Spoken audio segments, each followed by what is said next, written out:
Nice to see you again. Happy New Year. Continuing this adventure. May this year bring more understanding. Welcome, everybody. Now we already finished 7th chapter, and Seattle is very happy about that also. Yes. And now we are starting chapter 8, which it's a little bit more complex in a way. Yes. Because we will use all the information that we have learned previously in the previous 7 chapters. And then now we are not going to learn new items anymore. We have Just all the connect, ingredients already. connect. But we have to, from now on, see how they are related to each other. Yes, And so I have to say that is, as I mentioned in the message, is the cornerstone of the Buddha's teaching. Really, this is one of the deepest parts, one of the most important ones. Just to set a precedent, let's remember that he got enlightened when he understood this as a Sammasambuddha. So it is something very important, easily accessible for us. It's not far away. It is talking about ourselves. How did we born? Why did we born? Why life and human beings exist, actually. So it's something pertinent to all of us. And let's start with the exploration. No? Everybody ready? Everybody ready? Welcome to chapter 8, Paṭicca-samuppada. New chapter, new chapter, new year, new chapter. Very good.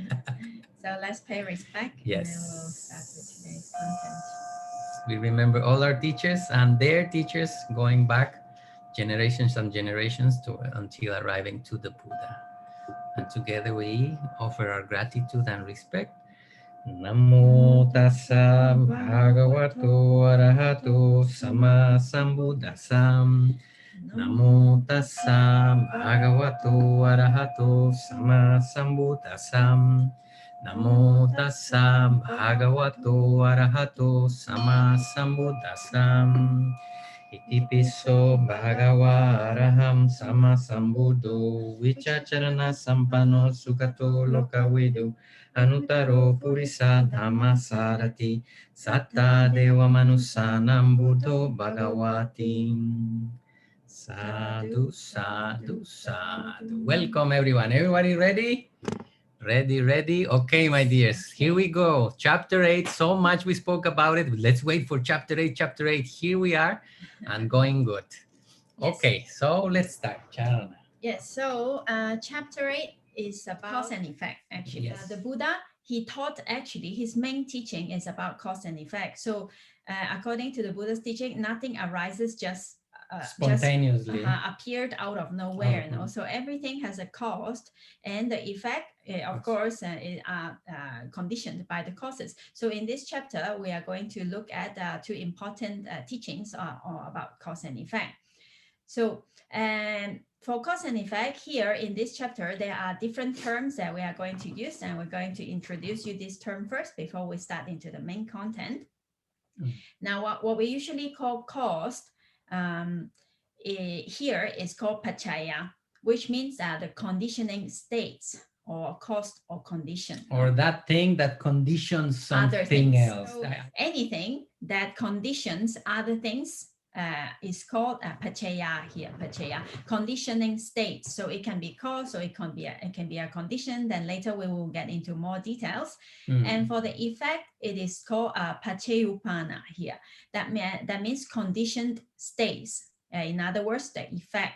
So something that are being conditioned by other things. Cause and effect. Paccaya and paccayuppana, that which is conditioned. Yes. Or arose thanks to conditions. Yeah. Yes. So in the Buddha's teaching, cause and effect is very important. And in this case, this cause here, what we mean by cause is not only producing cause. It can also mean supporting cause, as we have seen in chapter 5 in karma. So producing cause means something that directly produce an effect, no? And supporting cause means something that supports the effect being produced by other causes. Like in this example, the seed will be the producing cause. Thanks to having a seed, the plant can grow. Without a seed, plant cannot come. But it has also some conditioning forces, supporting conditions, which helps and are necessary totally. They are not the producing cause, but they need, like, will be the sunlight for the plant, or the water, or the soil. That things by themselves don't give plants, but they will be very important also for that effect to arise. So Paṭicca will refer to both, to the thing that produces from the beginning and to the thing that supports that effect. Yeah. Yes. So here, when we talk about cause, we need to understand that it is both producing and supporting, depending on case by case, no? So about the causes and about the effects, both of them, they do not arise alone, no? So many causes conditions many effects. Because let's say for a plant to arise, then we need only not the seed, the sun, and wind, water and soil, and these things we can see in the nature. And when the plants grow up, it also does not grow up alone. No, it has the stem, it has the leaves, and it has flowers, it has fruits, it has many things that grow together. So it's never one cause and one effect. Not like that. It's many conditions together produce many effects together, and they arise together. For example, for us to say that we are alive, imagine the causes that are onto it, physical causes, mental causes. For us to say we are healthy, so many uncountable conditions. The weather is good, the food that we have taken is good, the care we have been taken, our age, the time, etc., etc. So many. So generally we can think when talking about cause and effect, it is never referring to one cause, one effect. Most of the time there are many causes that generate many effects. The complexity of the universe is great, but the structure is quite simple. Yeah. Okay, so now we have been using some examples in nature, like the sun and the plants and like that. So now in ultimate reality, we need to see what things can condition other things and what things are being conditioned by other things. No? Who is Paṭicca and who is Paṭicca-samuppada? Yes, in other words. Yes. So since very happy, my friend. Sorry, very happy to be together again, exploring. Good feeling. And then, sorry. Yes, so as we know that since everything interconnected, so basically everything can affect other things, yes? So let's take a look first. Paṭicca, in the conditioning stage, something that can affect other things. Then if we can say basically everything. Here, what we have is mind, chitta, cetasika, and rupa. Surely, mind and matter, it conditions and affect other something things. Else. And as well as nibbana and also concepts, even concepts can be conditioned for other things. Be a condition for something else to arise. Yes. Now, so I go back again. Mind and matter, chitta, cetasika as mind. Matter itself, the fact that we have body, and the matter outside ourselves, the walls on the table. Nibbana itself and the concepts that the mind has also is a conditioning thing. One concept, one idea that we have may influence another idea that follows up. So in that way. Yes, so for the conditioning stage, so that means basically everything can affect other things, can be a condition for other things to arise. No, so now in the side of Paṭicca-samuppada, the effects, and let's see what can be conditioned. Again, we have mind and we have chitta and cetasika, and then we have rupa as well. But here, rupa, we have to take out the four last rupa, which is actually the characteristics of rupa, no? The production, continuity, decay, and impermanence, no? Remember, all kinds of rupas, the last four is the characteristics of rupa, no? So since they are characteristics of rupa, so they are not specifically conditioned by something, but it is just characteristics. So therefore, we don't include it in the conditioned states here. Yeah, the rupa that they are, the matter, is conditioned by something, but it just shows its characteristics. The characteristics are not conditioned by the other thing. Is until here is clear? It's getting clear? It's going to get better and better. We will go deeper on this. Yes, it is. Now we just very generally and briefly introduce what can be conditioning states and what can be the conditioned states. No, so here it's surely it is not clear because we didn't say what conditioned what in what way, and so therefore later on it will get more clear. Here is just a general. Like the menu. Where are we going into? Yeah. Yes. Okay. So as you see that Nibbana can conditioned, it can be a condition for something else, but it itself is not being conditioned by anything. So therefore, you remember there is another name of Nibbana is called Asankata, no? Unconditioned states. So that means Nibbana is not being conditioned by anything. But there are conditions to arrive to it, but Nibbana itself is unconditioned. That's why it's freedom from all conditioning things, all the changing, all the hassle of this arising and passing away. So there are conditions to arrive there, but in itself, Nibbana is not conditioned by anything. It's the free state, free from condition. And concept, it can condition some states. For example, when a person, he meditates jhana, samatha meditation, then he takes a concept of the, let's say, of the kasina, of the light, of something, a concept as his meditation object.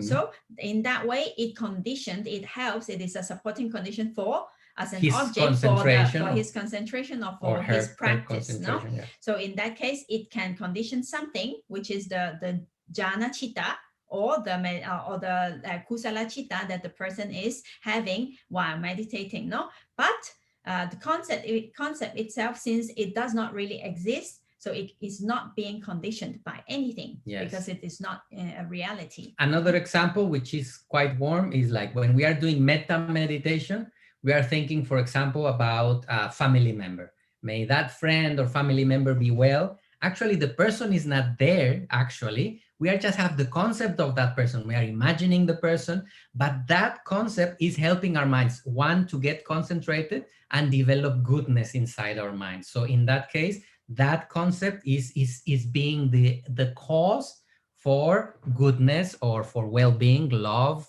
compassion to arise, etc. That image or the concept of the person yes, helps to cultivate something real, which is metta, which is a cetasika. No? Yeah, something that is really experiencing in the moment by the concept of thinking of our mother or father.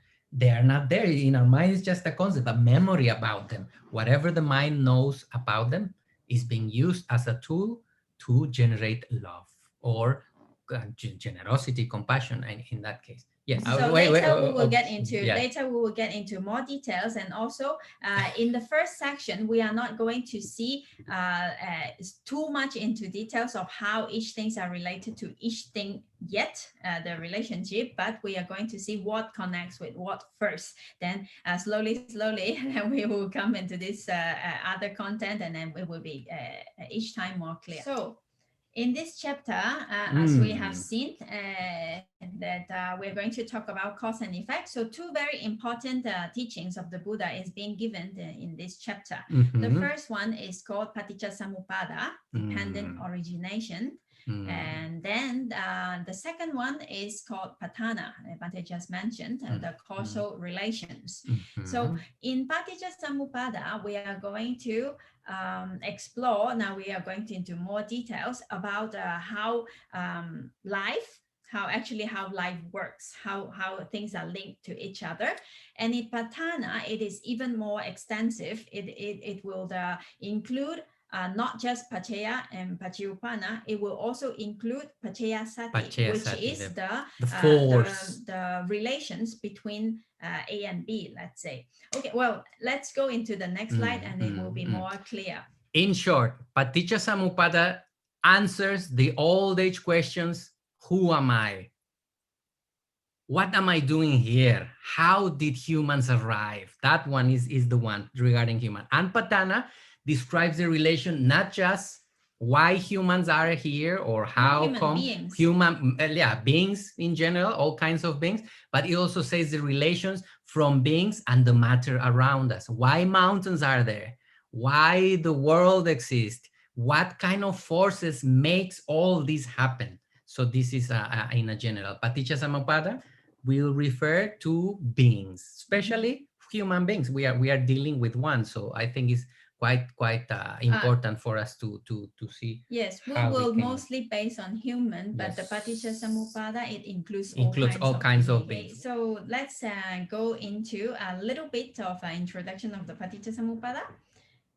In the Paṭicca-samuppada, there are 12 factors which states the conditioning state. So here I just put ABC. So there are like 12 links and 12 links, and it explains how A is related to B, and how B is related to C, and how C is related to D, and how D is related to E, etc., etc. All the relations between these 12 links. Now let's get into one link. In the case of, let's say, A and B in this link, then we have to understand that here A is the pacheya, which is the conditioning state that cause all the condition. It can be a producing cause, or it can be a supporting cause. Then in this case, B is the pacheyopanna, the conditioned states. The thing that arose because of that cause. Meaning that the states, the thing that is being conditioned by A, no? So in other words, A conditions B in this link. Now, in the next link, then B becomes the conditioning state. It becomes the cause and the condition. Now the Pacheyopanna, the conditioned state is C. So in the next link, B conditions C, and so on. No, then C to D and D to E. No, so each factors, they are both cause and also they are effects. So there is a cause, then there is an effect. Then that effect itself is another cause for something else to arise. Yes. Then it again becomes the cause, and then something some other effects arise like that. Yes. So it is like a link in a round. Yeah. Very often the effects become a new cause. I will make a very simple example. We take by the cause that we took the car and go to school, we arrive there. So we drive to our school and arrive to the school. So driving was the cause, and the effect was that we arrived to our school. Now that was the effect.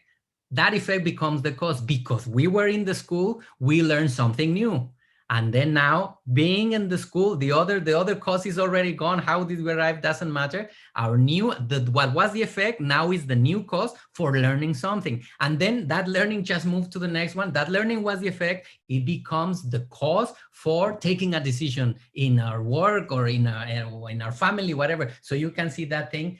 Cause and effect, the effect becomes the cause for a new effect, and the chain continue going in a very rapid succession with many players on it. That is the law of causality. Causal forces, how you pronounce? Causal forces are running in themselves. Cause and effect, effects becomes the cause, etc., etc. Yes. So in this way, the Buddha used the 12 main factors to explain the life existence of all beings. No? But you see, only 12 factors. You say, how possible only with 12 factors we can explain the all existence? A human existence. So we have to understand that this is not the only causes, because there is a lot, but these are the main causes. These are the most important ones. Yeah, main causes. To understand how we are in this life existence. So Paṭicca-samuppada, as Bhanteja said, it concerns only living beings. It does not include inanimate things, trees or mountains. Yeah. So it explains the causal structure of the round of existence of how we are here. So it concerns all kinds of living beings, how we are born, why we are born, and how we stay in the round of existence. No. So in this case, it is it explains about the law of cause and effect for living beings, and which is the causal structure of the round of existence. And for other factors and for other things, all these relations will be explained in the Patana. Or how they are related will be in the second part, in the Patana. So in Paṭicca-samuppada, it only shows the cause and the effect with 12 main factors explaining the causal structure of the very important living factors. Existence, life existence. We will be using, my dear family, the microscope and the macro lens. So in this case, the Buddha is giving the causes and the effects for a whole life and lives throughout samsara. Three lives, actually. Three lives, we will actually. include 3 lives, but and like this. And the example, for example, that I would give right now, how the cause becomes the effect and the effect becomes another cause, is looking with the microscope. So this can be applied, the same way of thinking can apply to looking at things in our daily life, or in this case, how the Buddha explained why beings arise. What are we doing here? All of us and each of us. Yes. Okay, so before we get into the 12 links, we have to also mention that actually the Paṭicca-samuppada, the dependent origination, is not invented by the Buddha. It is not a creation by the Buddha. It is just a law, a natural law that has always been there in the world of living beings. No, although this law of conditionality exists as a natural law, but beings it's a natural phenomenon. Yeah, but beings we didn't know about it. So when the Buddha, he practiced and he discovered it and he penetrated into it, then he showed it to the world. Then he explains it to the world. He saw it, understood it, and explained it. He didn't invent Paṭicca-samuppada in the way that natural forces are there. They are just there. So this is very important to know. The Buddha had the wisdom and the ability to understand how the world works, how human beings come and go, look into it, understand it deeply, and had the compassion to say, everybody needs to know about this. So this is what has stayed on the scriptures for all these years and what we are studying right now. This is very important.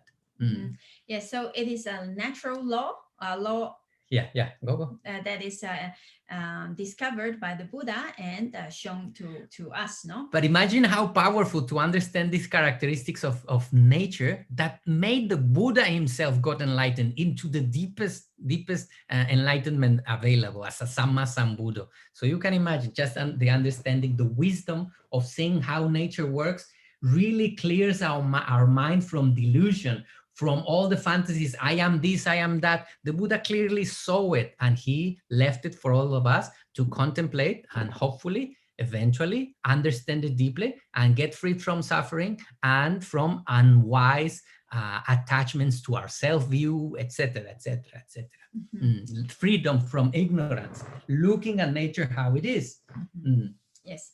Okay. So, and what we are saying is that the Buddha did not invent the Paṭicca-samuppada. It is just a law, law of nature that exists already, just like gravity is not being invented by Newton in the same way. Gravity has always been there, but he found it, he discovered it, and then he told everybody. No, before he discovered that, although gravity exists, nobody know about it. Nobody thought about it, or nobody had an apple falling into his head and then wonders, why did this apple fall? Why do apples fall down? Actually, making a very childish question. Why do apples fall down? Then the whole theory of gravity and later on of relativity came out of this childish ingenuity, question, curiosity. And as Charana said, yes, gravity has been always there since the dinosaurs and the caveman. It was there, but no one has asked. He took the time in the same way that the Buddha took the time to understand Paṭicca-samuppada, the law, the causal law, the relations between them. Yes. We call now Newtonian theory of gravity, but he's just, the theory. He described it. But gravity is there, temperature is there. In the same way, cause and effect is working, even if we think about it or not. We are here, by the way. We born, by the way. Yes. Okay, so Bante already mentioned that, so the Bodhisattva, before he became the Buddha, he practiced the Vipassana actually on these 12 factors.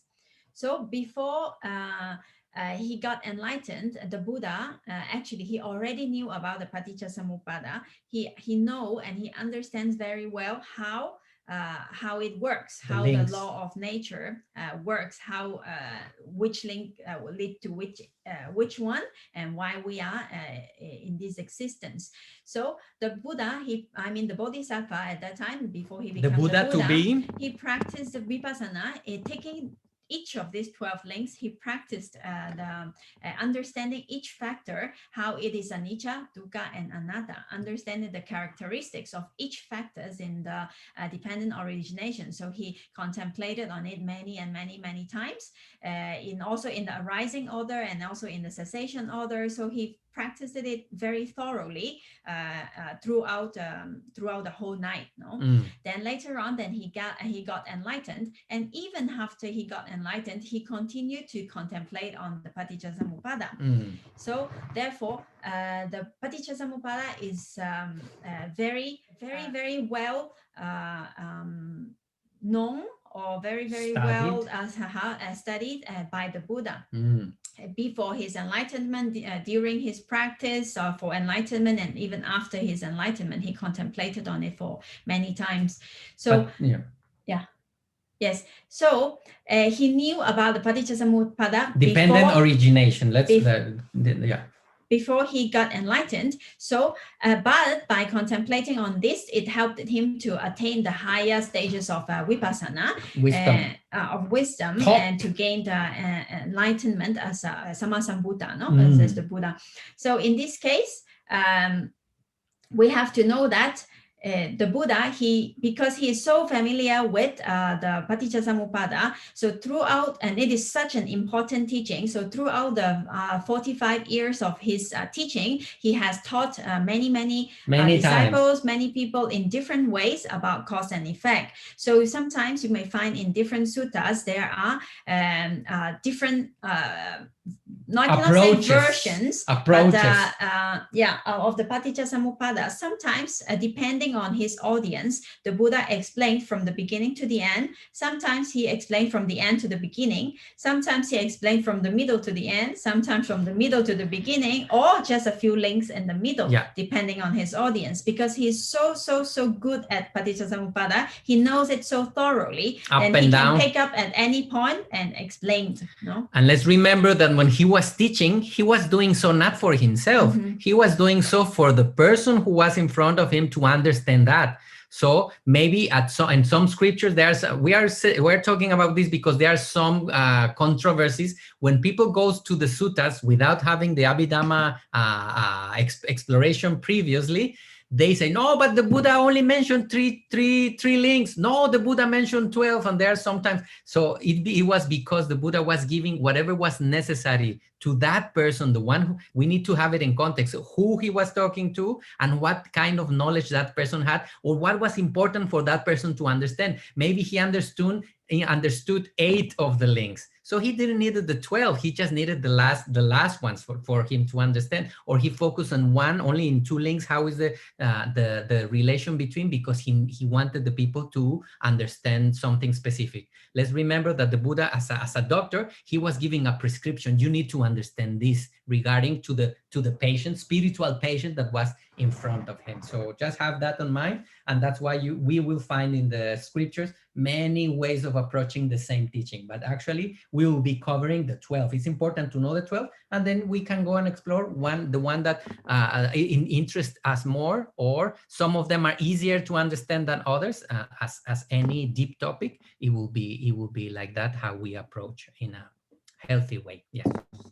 Just a last point about cause and effect, and we will go into the factors. In the Buddha's teaching, the Buddha did not accept that anything can spontaneously or just arise out of nowhere. Randomly. Yes. So in nature, things do not happen randomly, generally. Yes. So things that arise without a cause is not being accepted by the Buddha, nor that the cause is creation of a god or of a Brahmin. This idea is also not accepted by the Buddha. So the Buddha, he says that all the causes and conditions arise due to natural laws. So there is a natural law running, and causes and conditions arise because of the natural law, not because that it arises just spontaneously, nor it arises because some Brahma or some god created it, decided to do so. So all these cause and conditions is just the law of nature, and in Paṭicca-samuppada, these natural relations between cause and effect will be explained.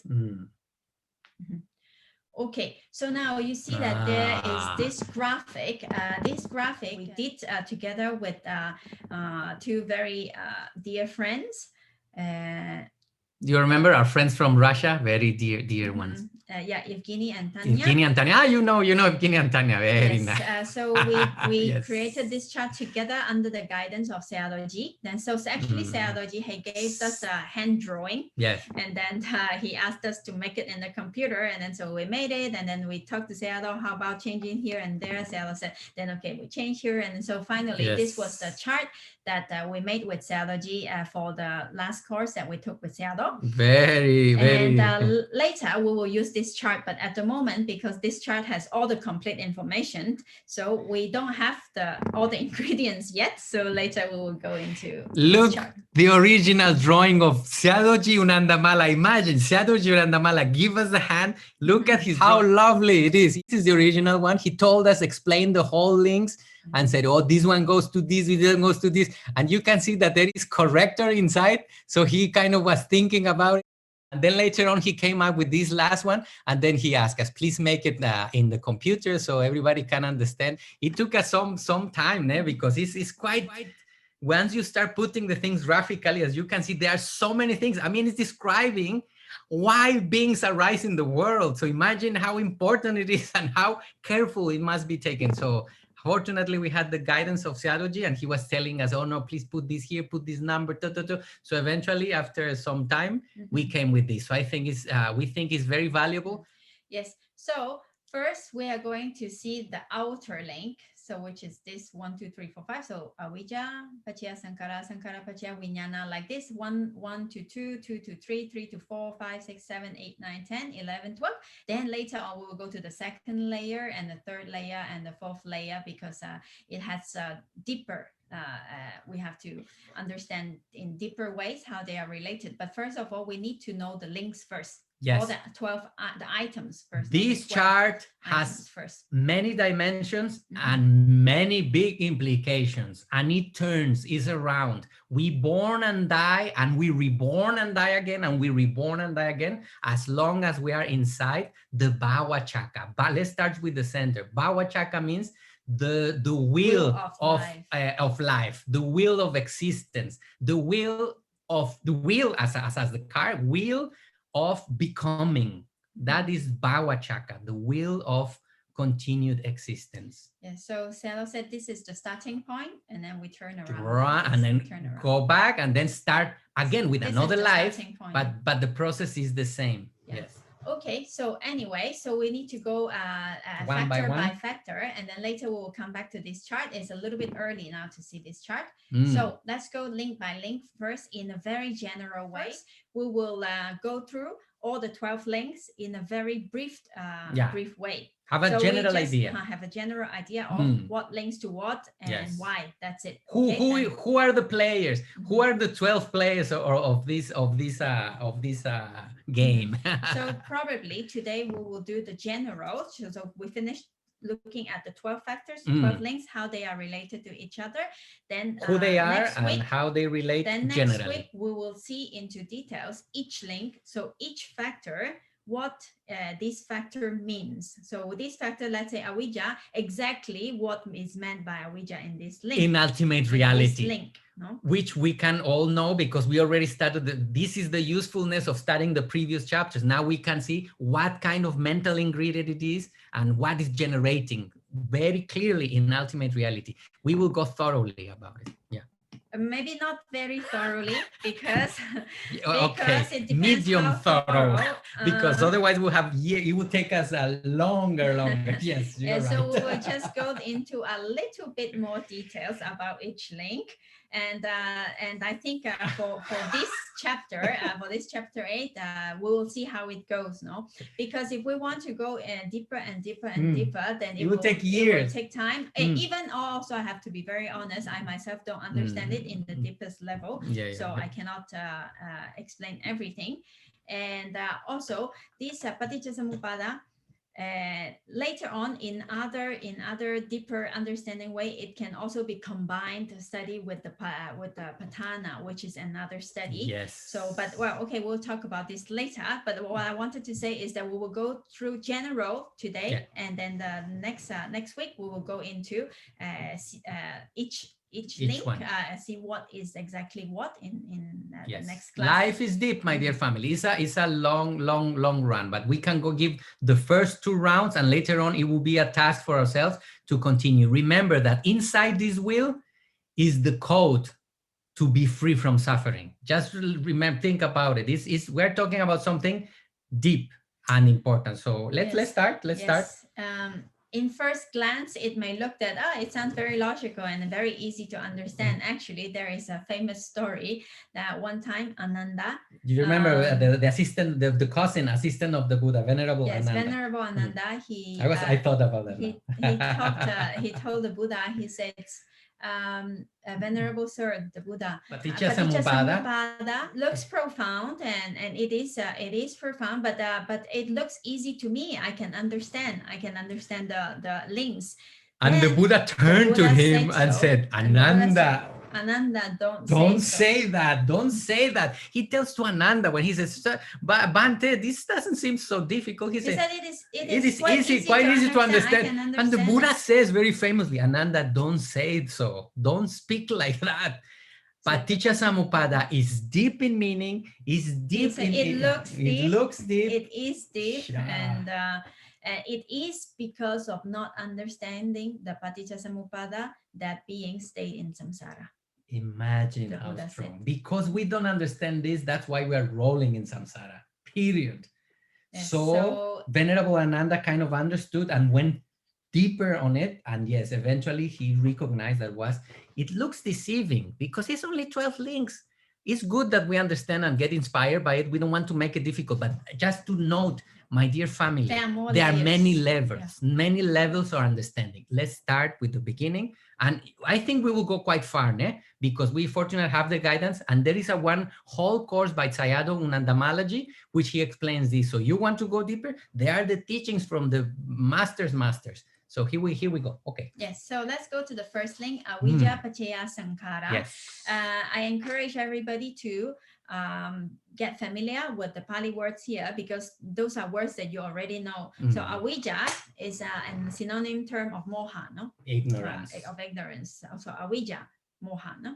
And vijja is a synonym term of wisdom. No? Panya. Avijja, non-wisdom. Non-wisdom, no. Avijja, moha. Paccaya is the condition by our ignorance, sankhara arises. We already saw paccaya, no? So because of ignorance, sankhara arises. Yes. So and now we will go to see each of them. What is sankhara? Yes. Because there is ignorance as conditioned, karma formation arise. When we recite the Paṭicca-samuppada, at the end of each link, it says sambhavanti or sambhavati. So sambhavati means arise. So actually because of Pali grammar, it does not repeat in every sentence the sambhavati, the arise, but we have to understand that actually it says avijja paccaya sankhara sambhavanti. No? So that means because there is ignorance as condition, karma formations arise. We do things. So this link is easy to understand in general sense.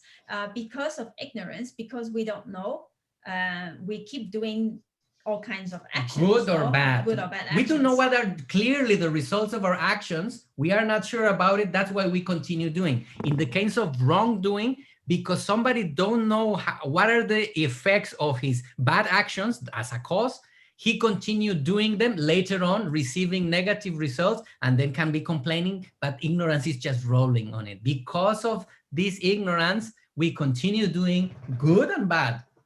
We will see later. Yeah. Yes. So because we still have ignorance, we are not free from ignorance. So whatever we do, all kinds of actions, are still kusala or akusala. No? So kusala and akusala always plant seeds. So whenever seeds are planted, then result is bound. Fruits are bound to come. So therefore, if a person is an arahant, then he has no more ignorance. So his action is what is kriya, no? Kriya. He doesn't plant seeds anymore.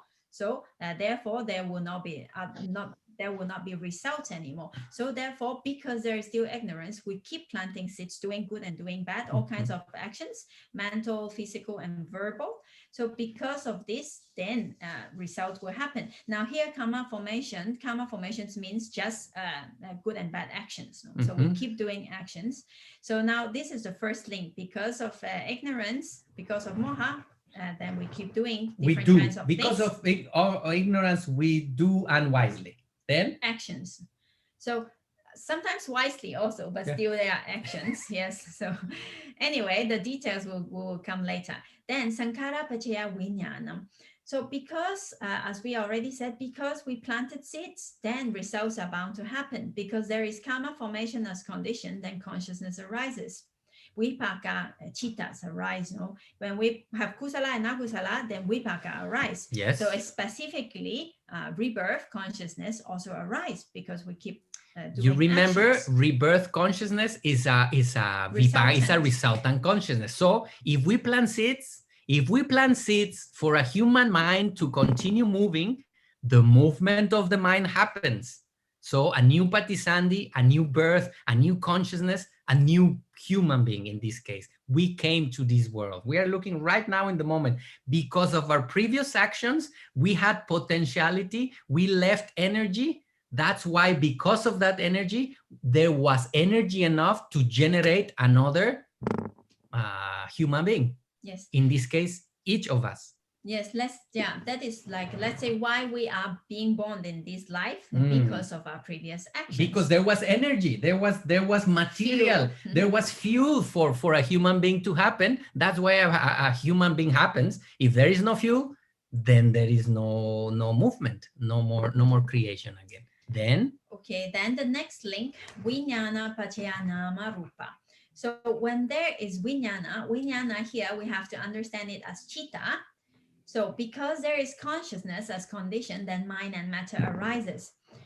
Mind and matter arise. So chitta, when there is chitta, there's always cettasika. Right? Always Isn't rupa, it? no? Oh, chitta and cettasika is always together. If there is chitta, then cettasika, nama, mind arises. All the mental ingredients arise. Because we have a plate, we have somewhere to put all the mental ingredients. If there is no plate, if we try to put the ingredients, they will fall. But if we have a plate, we can put the mental ingredients. And then, as you remember, there is chittaja rupa. There is a kamaja and chittaja rupa. Because of the consciousness, more rupa arises. We already saw it in chapter number 6. Now you see, we are going to be using all what we have learned, fortunately, in previous chapters. Yes, in general sense, we can also understand that because we are born, because there are Patisandi consciousness arises, so there are Chittasika and there are Rupa, no? All kinds of Rupas in the body also, because we are born already, so we exist, no? In this way, yes, as a human being, Nama and Rupa both, no? Let's look at it in a practical example. Because our mother and father left their materiality and the consciousness of ourselves arise on that moment. At the beginning, we were unicellular or just a small liquid inside the womb of our mother. Because of that life already there, the cells divided and until it makes a fetus, and then the fetus developed limbs and a head and a heart and a brain, and later on came out of the womb of our mother, and here it is, another human being. Because that consciousness was already present, the force of life, if we want to call it that way, because of the force of life was there, it gave all the instructions. All the DNA was already there for the cell to separate, become a heart, become a brain, become a finger or a hair, whatever, and then a being came out. We are talking about us. We are talking about any human being, about any baby that has ever come. The ones that are in the womb or already out. This is the very moment. Why? Because of this life force, then the body and the mind happens. Is everybody okay? Okay, good. Okay, Chairman, something? Yes, next go to the next link then. Then the next link is Nama Rupa Pacaya Salayatana. Because there are mind and matter as conditioned, then the six bases arises. Six Mm-hmm. bases arise, sorry. So the six base, eye, ear, nose, tongue, touch, and the mind. No, six bases, the ayatanas. So sa is the six. So ayatana, salayatana, the six bases arise. So this we can understand, no? But like Bante said, when we developed, and because of mind and matter, then the bases also develop. You remember at the beginning when we were, or when a very small fetus, just the conception happens. At that time, there are no eyes, there are no ears, there are no fingers. So there are no physical senses. Because there is a body and a fetus, then the six senses, the mind as a sense and the five senses as we know them, develop. There must be, as a condition, there must be a mind and a body. Then the senses, even in embryology, we can see that at the beginning are not present. They do develop later on. So because of having that body, these sensitivities arise. Yes, so in general way, let's understand it like that, and then later we'll go into details. No, we're just doing a general here. Okay, so salayatana paccaya phaso. So because there are the six bases as conditioned, then what arise? Contact arise. Because we have eye, we can see. Because we have ear, then we can hear. And we have nose, we can smell. So because of the there is mind also, we can think. We can get in contact with mental objects. So in this case, salayatana paccaya phaso. So when there is contact, phasa happened, then what happened next? And Vedana happens. So different kinds of Vedanas. When there are contact, when we get into contact, then all kinds of feeling arise. Whatever kind of feeling will arise because of the contact. Generally, if we are still not enlightened, if we face something pleasurable, joy and attachment may come later on. And if we experience something unpleasant, like pain or something, then generally dosa or aversion will develop. So phasa paccaya vedana is the next link. Because there is contact as conditioned, mental feeling arise. Well, because we get in contact with different objects, then vedana, the mental feeling arise. So although it is this contact is not the only condition for Vedana to arise, because also mind also arise and other things, no? But contact here is the main cause, is a special condition, no, for Vedana to arise. So here this link is phasa paccaya vedana. Because there is contact, then mental feeling arises. Now, as Bante said, if we contact with something good, then we want more of it in general. If we get in contact with something unpleasant, then we want something else. We want it to stop. No? We want that to go away. So because of that, in general, Vedana paccaya tanha is the next link. So because there is mental feeling as conditioned, craving arises. Craving to continue the pleasurable or craving to stop the unpleasant, isn't it? It happens a lot in all of us, quite often. So because there was a mental feeling, pleasant or unpleasant or neutral, which is we can refer it as pleasant, then attachment to something to keep the pleasant and to move away from the unpleasant. Generally, in an untrained mind, that is the general happening. Yes, so this is the next link, Vedana paccaya tanha. Then here, I think it's not difficult to understand, so let's go to the next one. Next link is tanha paccaya upadanam. When there is craving as condition, then now grasping arise. I like it, I want to keep it.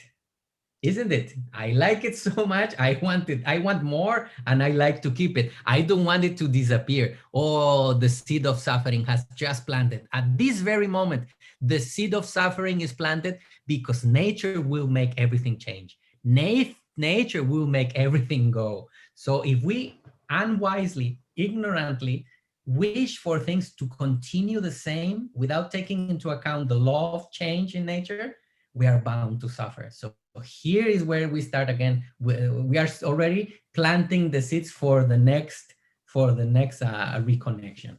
We will see later. Yes. Yes, so upadana is actually lobha arriving to a higher degree, a higher stage. No? So when lobha becomes upadana, then we cannot give it up. No? We get strongly attached, strongly holding on to the object. So this object is not only material things, it can also be an idea. A person. It can be anything. No? Situation, so, position, anything. So because of this strong holding, because we grasp into life existence itself, we like to exist, we grasp on life existence, and then we hold on to our ideas. Because of that, then we do all kinds of different actions because of that. So More because mental there is activity. Grasping as condition, becoming arises. Now here, becoming in Pali, in this link, upadana paccaya bhavo. Bhava, we have to understand it in two ways. But there is the first one is called kama bhava, and the second one is called upapati bhava.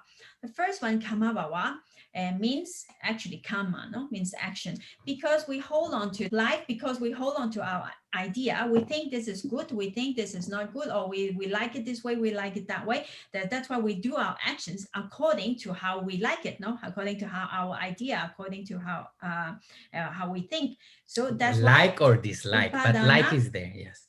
So upadana is a condition for kama bhava in this case, because of this clinging to idea and to life existence, we keep performing different kinds of actions. Yes, we plant more seeds, in other words. So we are already getting ready for the next one. In this life, we planted seeds to arrive here, and in here we plant more seeds to arrive there. Cause and effect, cause and effect, cause and effect, so many. And as long as this process continue blindly, we will just continue rolling. But we can choose by understanding. Eventually, when we see this thing clearly, we can choose what kind of seeds we plant. And actually, we are already doing with wholesome practice. We are choosing the kinds of life and results that we are bound to get. So clinging to things or clinging to anything leads to action. No? This is called kama bhava. Yes. Then the next one is upapati bhava. It's also still in this link of becoming. No? Upapati bhava actually means the becoming of the 5 aggregates, which are actually the results of our own actions. No? So due to clinging, because of clinging, then we do actions. And because of this clinging and because of these actions, then these 5 aggregates again becomes. Yes. So here we are linking to the next, not in this one. This is not talking about, this candle represents Paṭicca, the rebirth linking. It's not talking about this one. We already born. We don't need to born again. We already here. It is talking about the potentiality to born again. Here with all this, we spoke about energy. We had energy before. That's why we came to this world. Well, right now we are planting more energy that is bound to give result. So yes, we are talking about the link. Now we are talking about 3 lives, from the past to the present to the future. 3 linking lives. Yes, and so it is very good that Dante already gave an introduction of the time frame of how all the dimension cycle, of the wheel of life of the Bhavachaka, how it works, no? Okay. Very interesting, no, my dear family? So interesting. And then what happened? Let's go to the next one. The next one, Bhava Paccaya Jati, because of the Kama Bhava. Because of our actions. So in this link, this bhava, we should only take kama bhava only. So because of our actions, because of clinging, we do different kinds of actions. Then because of these different kinds of actions, then we planted seeds, and so the results are bound to come. So the patisandi, which is in this case the rebirth, jati, the birth is going to arise. So because there is becoming as condition, birth arise. This becoming, we have to understand it is actually kama action. Yes. Kama bhava. And then, yes, later we will go into details. Then because we are born, then what happened after we are born? Jati, paccaya, jara, maranam. Yes, because whatever borns gets old sooner or later. Even the cutest baby eventually becomes not so cute and old, and then it passes away. Law of nature. So, and not only just jati, paccaya, jara, maranam, but also Soka paridewa Dukkha domanasa upayasa. Sambhavanti arises. I mean, there is a possibility, if there is old age, sickness, and death, eventually is bound to happen the mental suffering that often in an untrained mind accompanies that natural experiences. Now, not for everybody, because the degree of this mental pain or of sorrow, of lamentation, and it depends on different degree in different person. No? Some people there are more, some people there are less. There are some beings that does not experience this at all. For example, the Brahma beings. When they are in the Brahma world, they are always, their mind is very stable. The mind is very stable in the jhana states, and they are always experiencing maybe piti, maybe sukha, and like this. So this ekagata, unification of mind.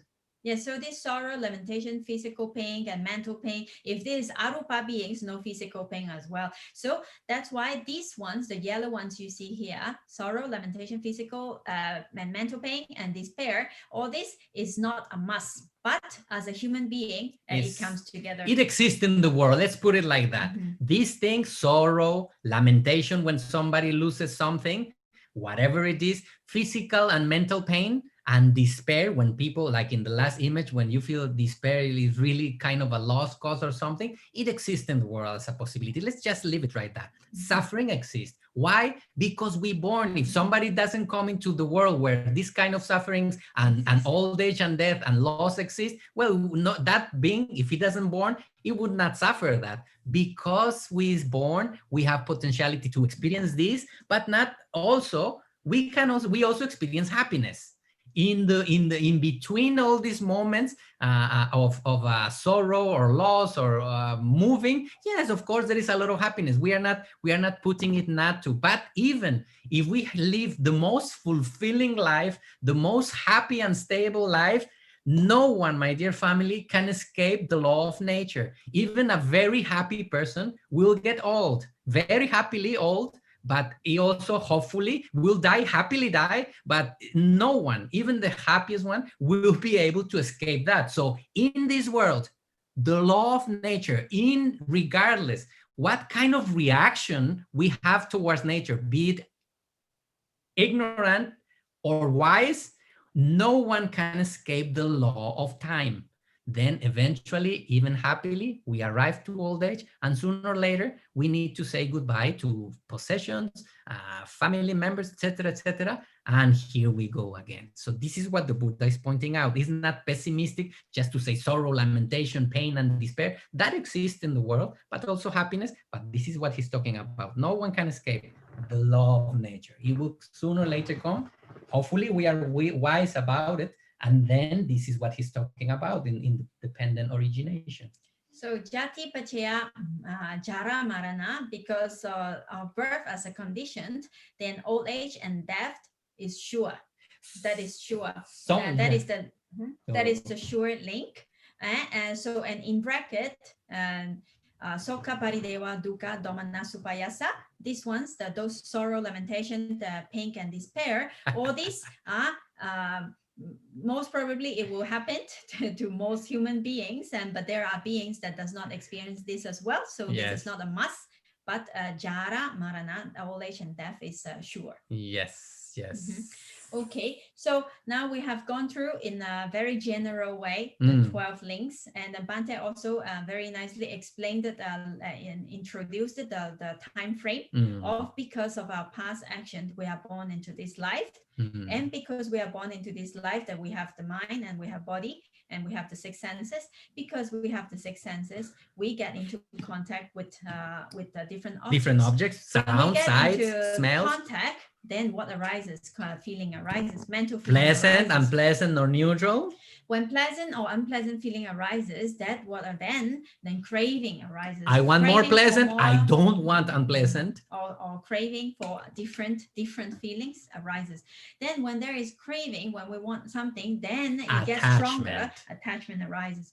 Because of attachment to material things, to beings, to ideas, then we continue more actions. We continue actions. Trying our best to get what we wish and move away from what we don't wish. And here we are planting more and more seeds, and then because of doing all these actions again, then birth, another birth, Another birth. future birth is going to arise because of all these actions, all these seeds that we are planting. Then this birth arise, and what happened? Because there is birth, then old age and sickness and all And these death is things, gonna happen.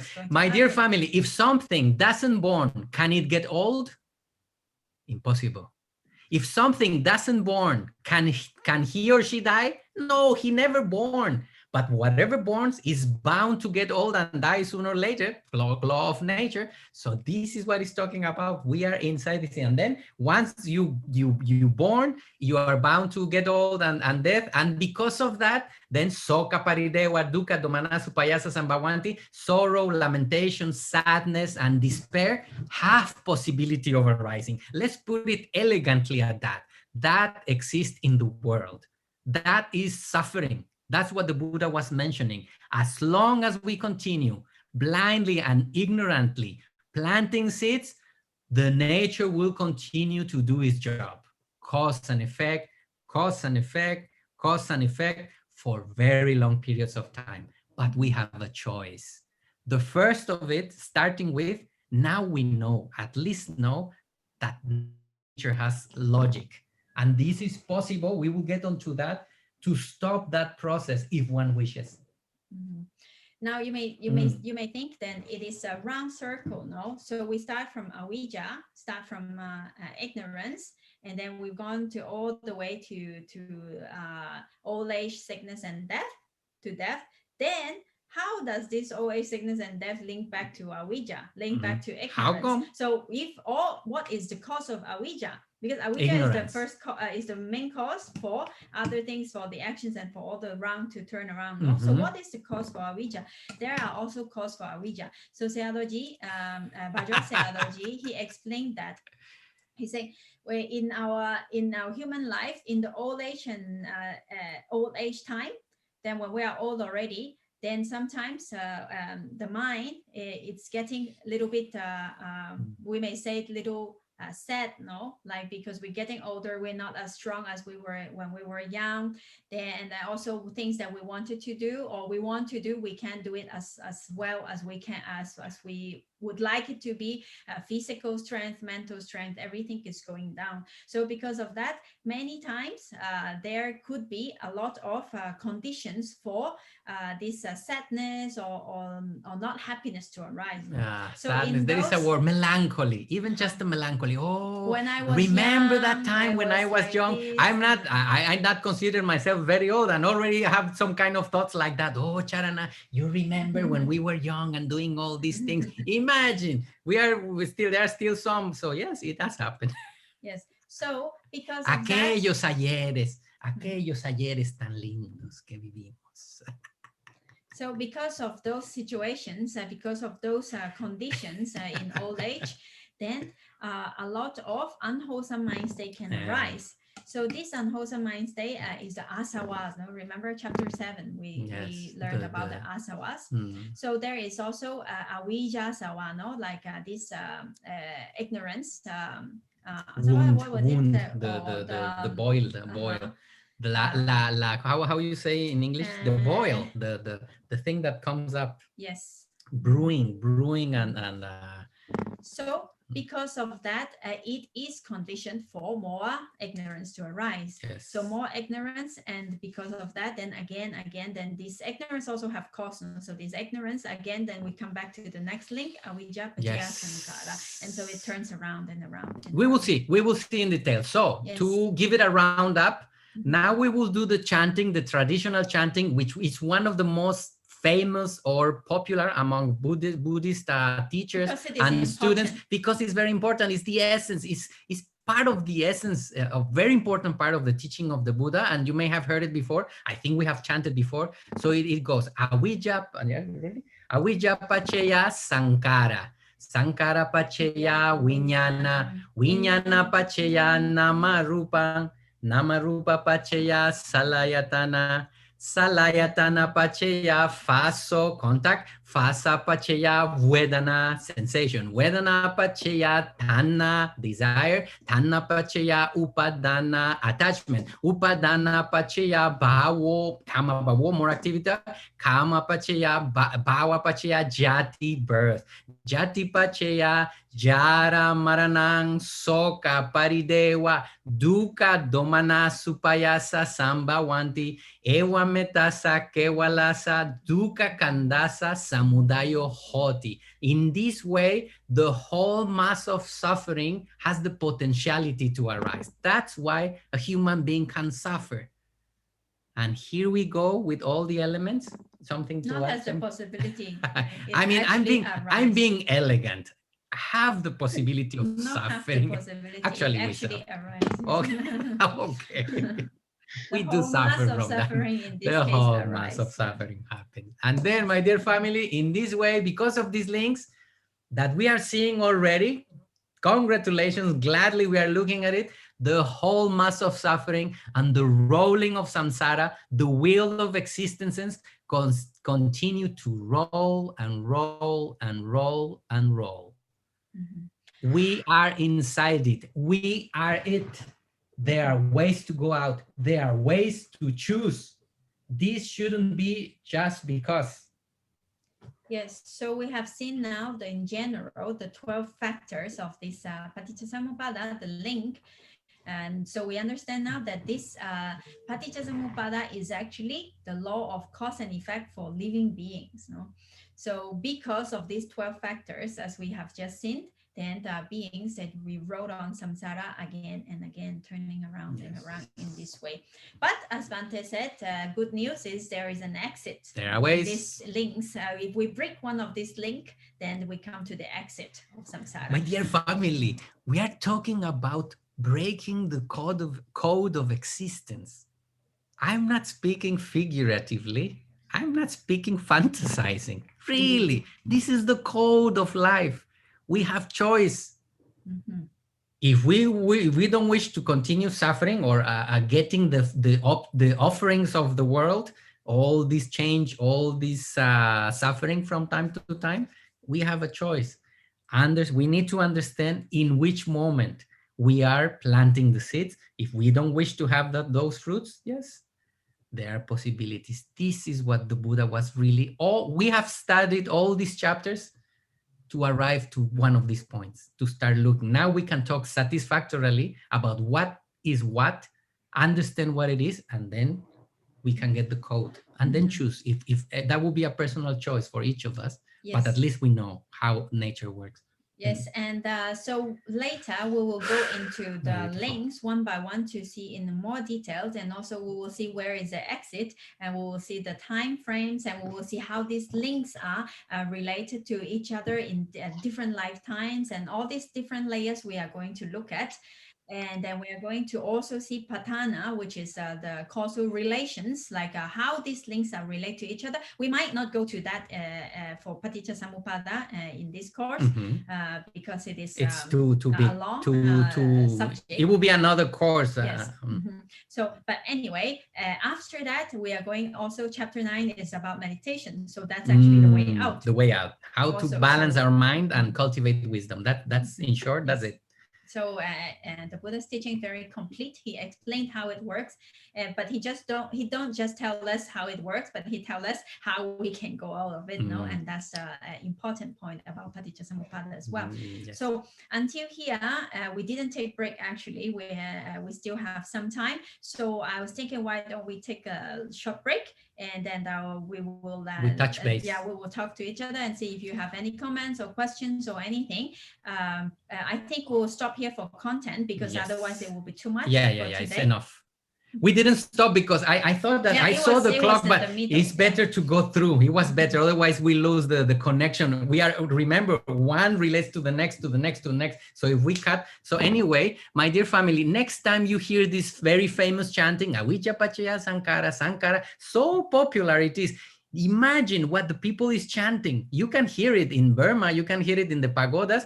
This is what the people is contemplating about. I don't know how deep they go into it, or if they might be just chanting it because it's what the teacher told them.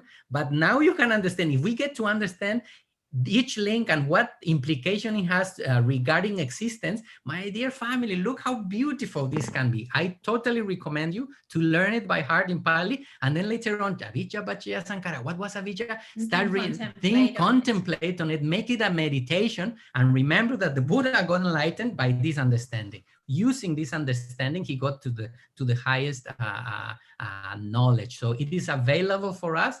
And the point I'm trying to make is, see how deep we may hear it very common when we are in Burma. So many people chanted it. This is what it means: the cause and effect of life and the way out, if one wishes. So let's just keep it there. Totally, I feel very satisfied that we are speaking about this. Thank you for all of us. Thank you, Charana, for the opportunity of all of us providing this space, being together and talking about something of such importance.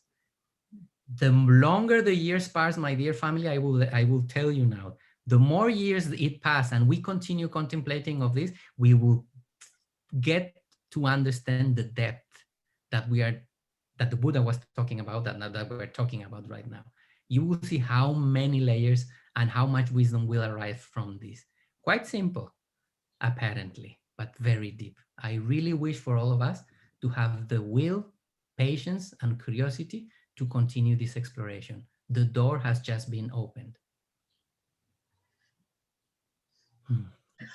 I have a question. Yes. So what is the difference about samsara and Paṭicca? Paṭicca is the wheel of life. It explains the link. How it explains the 12th link. Samsara is the life existence. It's like the rolling around and around. So life is where it works, where it actions, where the Paṭicca actions. But actually, it's yeah. So the wheel of life is the links, that the 12 links that we have seen, the explanation of how we are in samsara. The samsara means the rounds of rebirths and again and again and again. Yeah, but for some reason, the Buddha didn't explain this teaching as samsara, because it is not samsara. Samsara, actually, it is like talking about a car and mechanic. They can't be separated, but mechanics will explain how the car works. But mechanics is not the car. So we can say that Paṭicca is the explanation of samsara. They cannot be separated. That you cannot, it is talking about it, but it is not, mechanics is not the car. But they are inseparable. Is it a little bit more clear? Yes, thank you. Paṭicca is the working of samsara.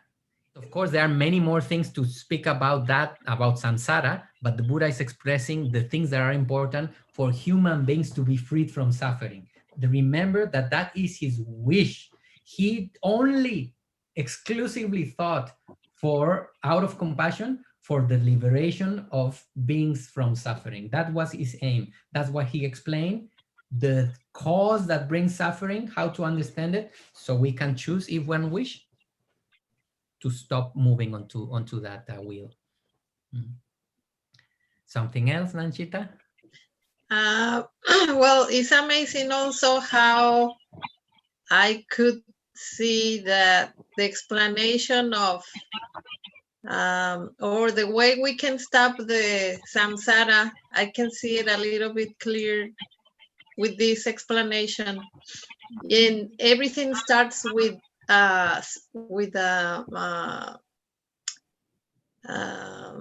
atención plena, with sati. Sati, with mindfulness, yes.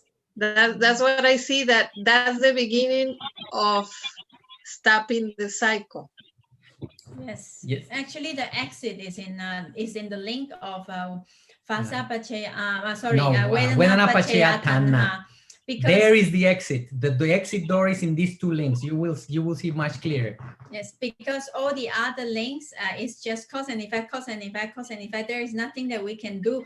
Once there is actions, then the result is going to happen. Once there is mind and matter, then the six senses is going to No be. one can Once stop. there is six senses, contact must be. When there is contact, feeling must arise. Then there is nothing that we can do about it. But when feeling arises, and then desire, whether we have craving for it or not, that's something we can do something about it. And you perfectly said it.